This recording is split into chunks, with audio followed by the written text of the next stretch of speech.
You're just a glorified housekeeper, Lena. Know your place, Gavin sneered, his words slicing through the air like a knife.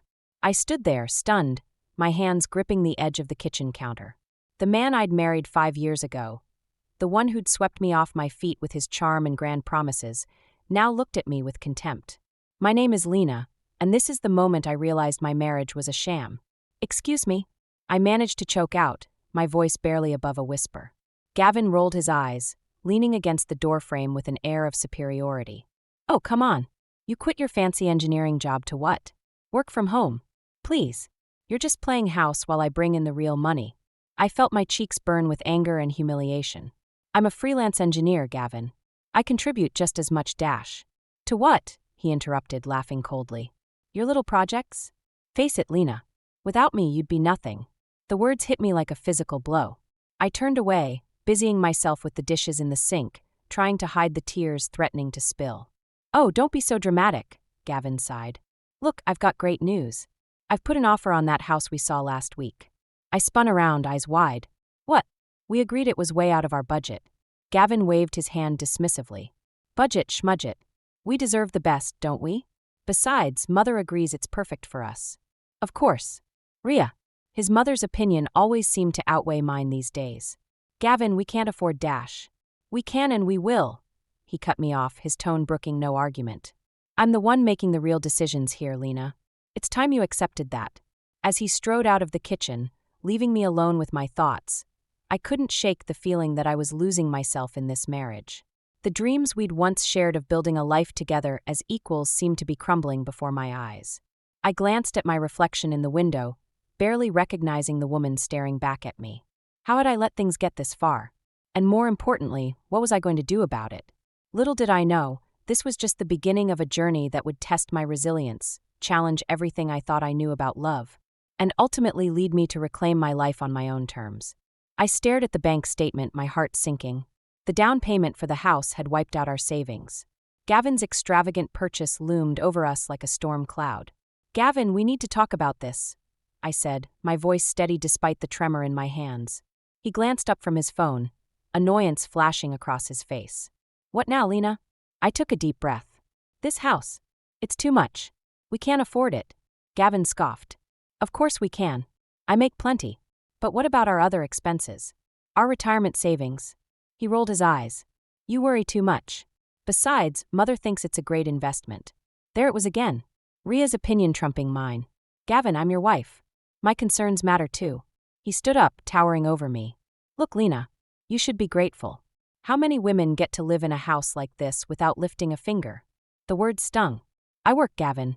I contribute. Please, he sneered. Your little freelance gigs? That's not real work. I felt my resolve crumbling. Was he right? Was I overreacting? Just then, Gavin's phone buzzed. He glanced at it, a smile playing on his lips. I've got to take this, he said, stepping out of the room. I couldn't help myself. I crept closer to the door, straining to hear. Hey, beautiful. Gavin's voice was soft, tender. A tone he rarely used with me anymore. No, don't worry. Lena doesn't suspect a thing. My blood ran cold. Suspect what? I can't wait to see you either, Sophie. Tomorrow, same place. Sophie. The name echoed in my head. Gavin's new colleague. The one he'd been spending so much time with lately. I stumbled back, my mind reeling. The lavish house, the dismissive attitude, the secret phone calls. It all started to make a sickening kind of sense. As Gavin's muffled laughter drifted through the door, I felt something shift inside me. The hurt and confusion gave way to a steely resolve. I'd been a fool, but no more. It was time to find out exactly what my husband was hiding. And this time, I wouldn't let his charm or Rhea's criticism hold me back. The web of deceit was unraveling, and I was determined to follow every thread, no matter where it led. I sat across from Maya at our favorite coffee shop, my hands wrapped tightly around a mug of rapidly cooling latte. The weight of my discovery pressed down on me like a physical force. He's cheating on me, Maya, I said, my voice barely above a whisper. With Sophie, his new colleague. Maya's eyes widened. Are you sure? I nodded, recounting the overheard phone call. I need to know for certain. I need proof. Maya reached across the table, squeezing my hand. Then get it. Follow him if you have to. You deserve the truth, Lena. Her words steeled my resolve. That afternoon, I found myself parked outside Gavin's office, my heart pounding. As he emerged, I slouched down in my seat, watching him climb into his car. I followed at a distance, my palms sweating on the steering wheel. Gavin pulled into the parking lot of an upscale hotel. Moments later, a sleek red car arrived. Sophie stepped out, all long legs and flowing hair. My stomach churned as I watched Gavin embrace her, leading her inside with a familiarity that spoke volumes. I sat there, numb, as the minutes ticked by. An hour later, they emerged, laughing and holding hands. The sight shattered something inside me. I drove home in a daze, my mind racing. When Gavin returned that evening, I couldn't hold back. "How was your meeting with Sophie?" I asked, my voice eerily calm. Gavin froze, his eyes darting to mine. "What are you talking about?" "Don't lie to me," I spat. "I saw you at the hotel." His face contorted with anger. "You followed me? How dare you? How dare I?" I laughed bitterly. "You're the one having an affair." Gavin's demeanor shifted, a smug smile replacing his scowl. "So what if I am? Sophie appreciates me. She doesn't nag about money or try to hold me back." His words hit me like a slap. "Is that what you think I do?" "Face it, Lena," he sneered. "You're lucky to have me. Who else would put up with your constant worrying and pathetic attempts at a career?" In that moment, something inside me snapped. I saw Gavin for who he truly was, not the charming man I'd fallen in love with, but a manipulative, selfish coward. "You're right about one thing, Gavin," I said, my voice steady. "I am lucky. Lucky that I finally see you for who you really are." As I turned to walk away, I felt a strange sense of calm. The truth was out, and with it came the realization that I deserved so much more than this. It was time to reclaim my life, and I knew exactly where to start. The tension in the room was palpable as I faced Gavin, my hands trembling with a mixture of rage and disbelief. "So, what now?" I demanded, my voice barely above a whisper. Gavin leaned back, a smirk playing on his lips. "Now? Well, I think we can come to an arrangement." "An arrangement?" I echoed, incredulous. He nodded, his eyes cold. "You stay here, manage the house. Sophie and I will need someone to keep things running smoothly." The audacity of his suggestion knocked the wind out of me. "You can't be serious." "Why not?" Gavin shrugged. "It's what you're good at, isn't it? Playing house." Before I could respond, the doorbell rang. Gavin's face lit up. "Ah, that must be Mother." I called her over to discuss our new situation. Rhea swept in, her critical gaze immediately falling on me. "Lena, dear, you look dreadful. What's all this fuss about?" Gavin quickly interjected. "Mother, Lena's having trouble accepting some changes in our relationship." Rhea's eyebrows shot up. "Changes? What changes?" I opened my mouth to speak, but Gavin beat me to it. "I've met someone else, Mother. Someone who understands me better." To my horror, Rhea's face softened with understanding. "Oh, Gavin. These things happen. Lena, dear, surely you can see this is for the best." I stared at them both, feeling as if I'd stepped into some bizarre alternate reality. "For the best? He's cheating on me." Rhea waved her hand dismissively. Now, let's not be dramatic. Gavin's offered you a perfectly reasonable solution. You can stay here, maintain your lifestyle. What more could you want?" The realization hit me like a ton of bricks. They were both completely delusional, living in a world where their actions had no consequences. "What I want," I said, my voice growing stronger with each word, "is respect. Honesty. Love. Things neither of you seem capable of giving." Gavin rolled his eyes. "Don't be naive, Lena. This is the real world. You should be grateful for what I'm offering." In that moment, something inside me snapped. I was done being the dutiful wife, the obedient daughter-in-law. It was time to reclaim my life. "Keep your offer," I spat. "I'm done being your doormat. Both of you." As I stormed out of the room, leaving Gavin and Rhea sputtering in shock, a plan began to form in my mind. They thought they could discard me so easily? They were about to learn just how wrong they were. For the first time in years, I felt truly alive. The catalyst for change had been ignited, and there was no turning back now. I sat at the kitchen table, my laptop open before me, fingers flying across the keyboard. The house was quiet, Gavin out with Sophie, no doubt. Perfect. With each click, I transferred our joint accounts into Gavin's name. Credit cards, mortgages, loans, all of it. Let him deal with the financial mess he'd created. My heart raced as I worked, a mix of fear and exhilaration coursing through me. This was it. The point of no return. I glanced at the suitcase by the door, packed with essentials. Maya had offered her spare room until I got back on my feet. I'd already lined up a few promising job interviews, determined to rebuild my career. As I finished the last transfer, I pulled out a sheet of paper. My hand trembled slightly as I began to write. Dear Rhea, by the time you read this, I'll be gone. But there's something you need to know about your precious son. I poured everything onto the page: Gavin's affair, his financial irresponsibility, his emotional manipulation. It was cathartic, finally letting it all out. As I sealed the envelope, I heard a car pull up. Gavin! My heart pounded as I grabbed my suitcase and slipped out the back door. From the shadows of the garden, I watched Gavin enter the house. Moments later, his angry shout pierced the air. He must have checked the accounts. I allowed myself a small smile of satisfaction as I turned away, heading towards my new life. The next morning, my phone buzzed incessantly. Missed calls from Gavin, voicemails from Rhea.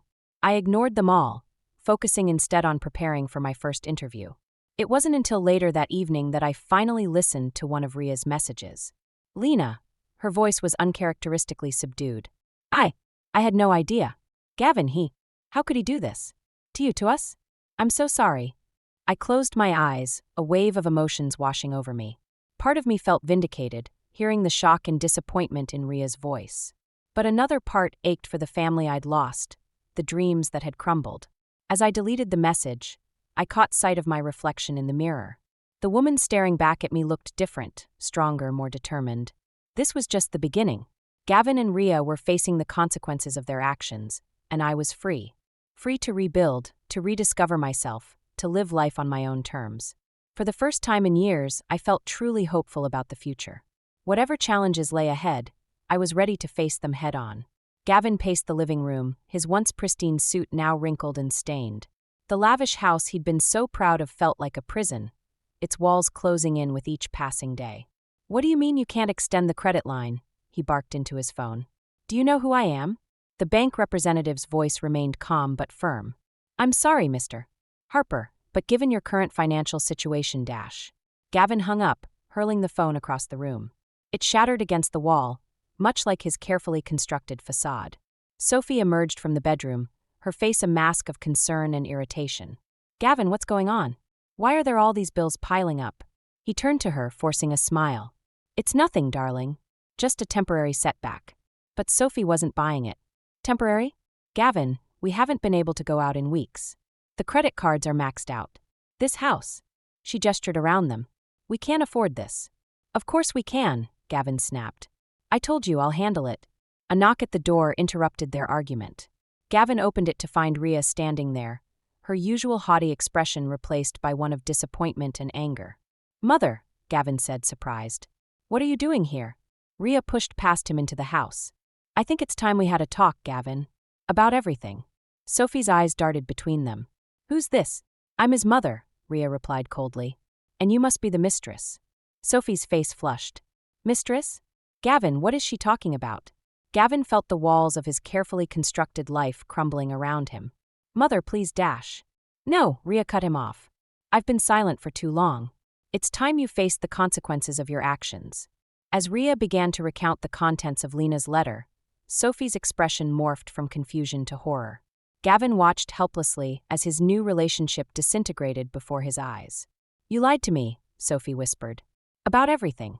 "Sophie, wait, Gavin reached for her, but she jerked away. "Don't touch me," she hissed. "I can't believe I fell for your act. I'm out of here." As Sophie stormed out, slamming the door behind her, Gavin turned to face his mother. The look of disgust in her eyes was almost more than he could bear. "You've made quite a mess of things, haven't you?" Rhea said, her voice dripping with disappointment. Gavin sank onto the couch, his head in his hands. For the first time, he felt the full weight of his actions crashing down upon him. The life he'd so carefully crafted was unraveling, leaving him alone to face the consequences of his choices. I smoothed down my dress, taking a deep breath before stepping into the Carter family's annual garden party. It had been months since I'd seen Gavin or Rhea, and my stomach churned with a mix of anxiety and determination. As I made my way through the crowd, I caught sight of Gavin. He looked haggard, his once impeccable appearance now disheveled. Our eyes met, and I saw a flicker of desperation cross his face. "Lena," he called out, pushing through the guests to reach me. "You came." I've been trying to reach you." I steeled myself, meeting his gaze coolly. "I'm only here because Eli asked me to come." Gavin's face fell. "Lena, please. I've made terrible mistakes. I see that now. I need you."